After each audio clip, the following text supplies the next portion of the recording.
watched a video about the features of biography and you took down notes and made wonderful anchor charts, and I've put up one of them here, and let's do a quick recap of the features of a biography. Okay, right, now what is a biography?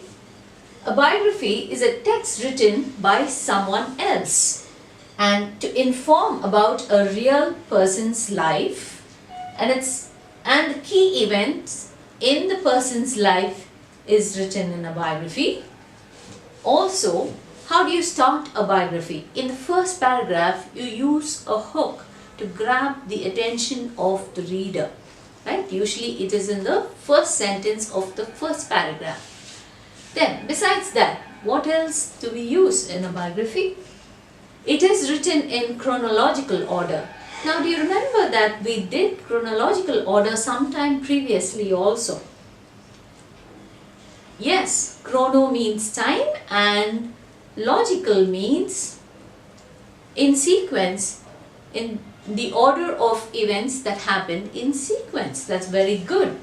And that's what we're going to do in a biography. Apart from that, we'll be using connectives, especially time connectives like earlier, later on, finally, and so on. Now, what are the other things that you will be using in the grammar aspect of biography? Past tense. Yes, he lived, he played, he wrote, and so you use past tense in biography. And the other thing that you would use is the third person pronouns like he, she, they, them, and so on. And the last thing would be all the subheadings, important subheadings. Can you recollect some of the subheadings that we discussed earlier? The date and place of the person's birth, very good. Then early life or childhood, very good. Family, yes. And anything else? Education, achievements, and the last thing that you might write is a reflection about how the author or the person contributed to the world and how he influenced you as a person as well. And maybe you could also include a quotation. That would make an impressive biography, I'm sure.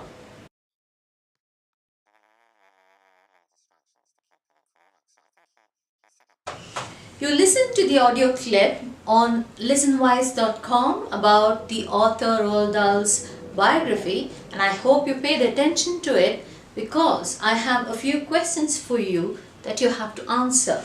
Now, the first question is written on the board. Why did Roald Dahl make a writing hut for himself? Now, do you have answers for that? Can someone answer this question? Yes, very good. He had many distractions. I'm going to write it down. He had many distractions.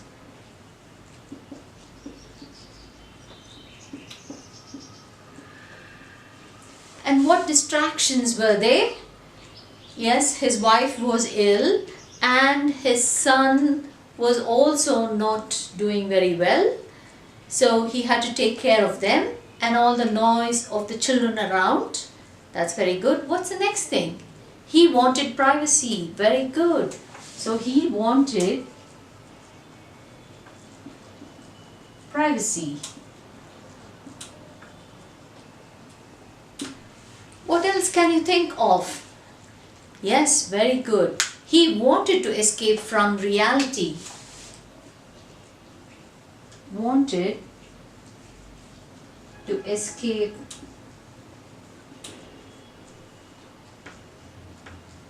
from reality. Well done, everyone. I think you've done a pretty good job on this. Let's move on to the next question, shall we?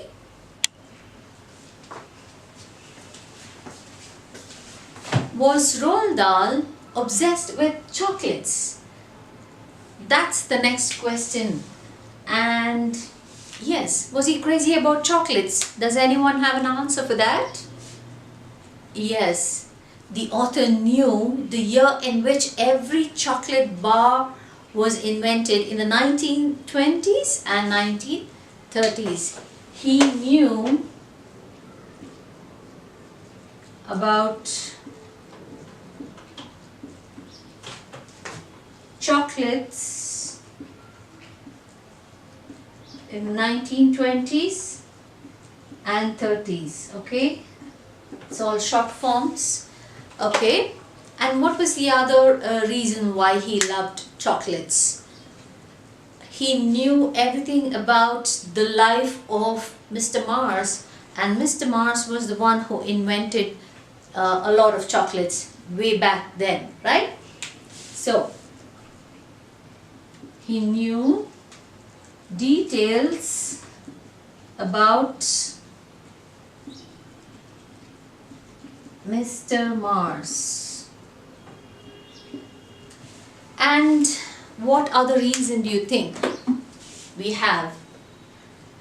Yes, he passed chocolates around the dinner table after dinner, and that obviously was one of the reasons why we think he was crazy about chocolates. Very good. So he served chocolates for dessert. Okay, yes. So you've done a very good job on this question. Answers are all correct, and I see that you've been paying very good attention. Now we have one more question to do before we end this activity. Okay, are you ready for it? Very good. So the next question is, did Roald Dahl understand children? So what are the answers for this question? Yes, he had the ability to see into a child's mind. So that's the correct answer. Shall we write it down?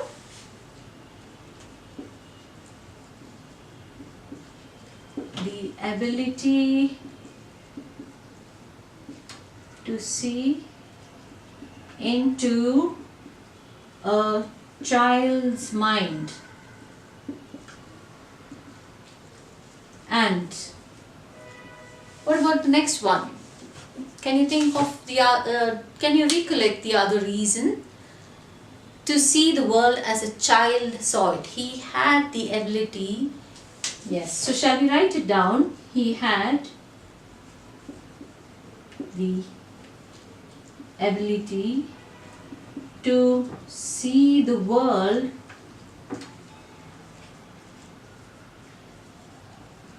as a child saw it. So what this means is that he was able to transform himself into a child when he was in his writing hut, and he was able to think like a child and see the world as if he was a child himself. Right? Very well done. You answered all these questions. Let's move on to the next activity now.